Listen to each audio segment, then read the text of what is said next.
Flame Blade Productions. So cute.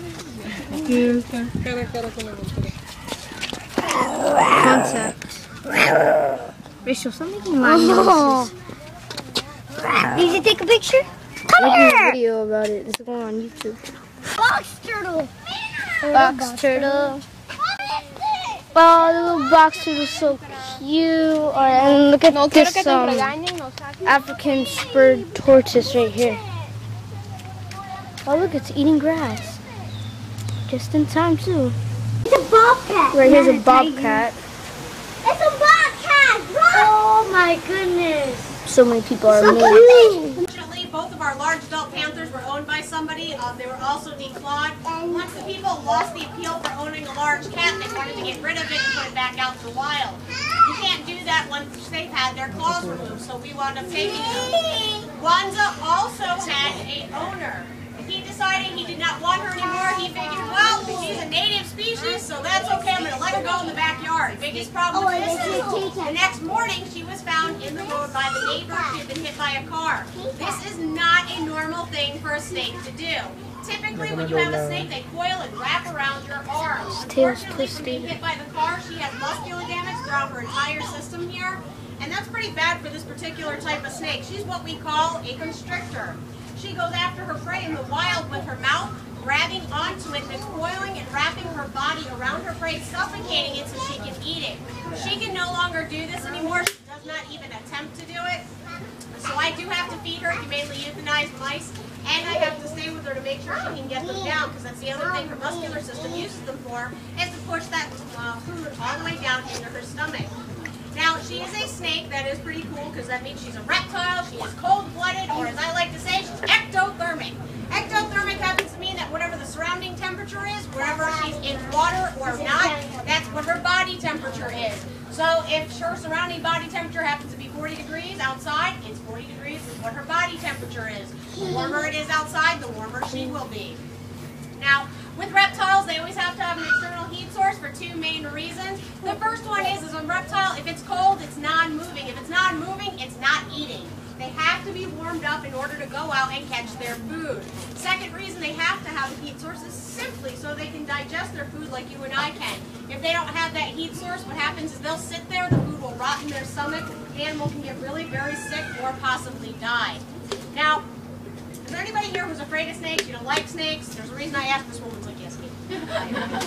All right, now, if there's a reason I'm asking, I'll still like you at the end of the show, but there is a reason. First of all, there's not one single solitary snake on the face of the planet that considers us to be a food source, so hopefully that's a minor relief to most of you. Alright, next I'm pretty sure it's going to be a hawk. I bet it's a hawk. Okay. Hawk or I bet it's a This is hawk. my black Vulture. Gypsy, who's very happy it's not raining because she gave me a very hard time. She hates rain, and she loves to hit me in the face with her wings. Gypsy was born here at Flamingo Gardens. Her parents are right around the corner. Both of them are here from wing injuries, from being hit by cars. Her mom has a full wing amputation. Her father has a partial wing amputation.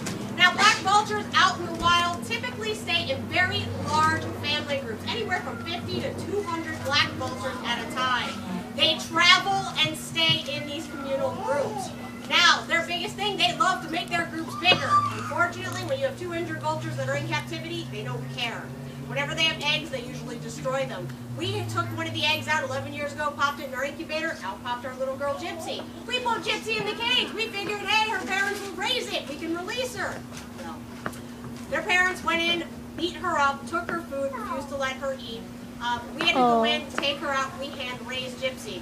Little did we know that now she's completely and utterly imprinted. What that means is she does not think she's a black vulture. When I release her, she is going to sit on somebody's lawn playing with dog toys, waiting for somebody to feed her barbecue.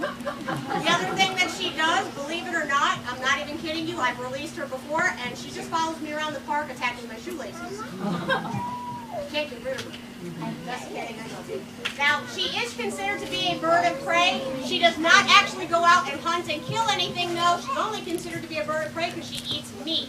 Now, these guys eat carrion, dead meat. Yes, that sounds gross, but you know what? They're Mother Nature's cleanup crew. Without them, we would have a lot of rats, a lot of mice, and a lot of more diseases foxes running around if it weren't for these guys right here. Now the first thing that's, these guys are pretty unique and pretty special. You're being shy. Up. I know. She wants to sit on my shoulder. She thinks she's a parrot sometimes. Now she's got this really big nose right here. Believe it or not, she can't smell a thing, which is probably a good thing considering the fact she eats dead stuff. Birds do not have a sense of smell in general, except for two, which is a kiwi and a turkey vulture. Only two birds in the world can smell, so if you have a parrot, guess what? It can't smell. But, which is a good thing, they can't smell. Other thing, they don't have any vocal cords either. They can only make two sounds. First one is when they're upset, when they're really angry, which you will very rarely hear, kind of like that. They very rarely are upset or angry. They're very happy birds, believe it or not. But it's almost like a hissing sound, like a sss, but they very rarely make it. The other sound, I will tell you, I hear it every morning. I come in, I say, "Hi, Gypsy." I get a dog toy thrown at me, and I get barked at by a bird.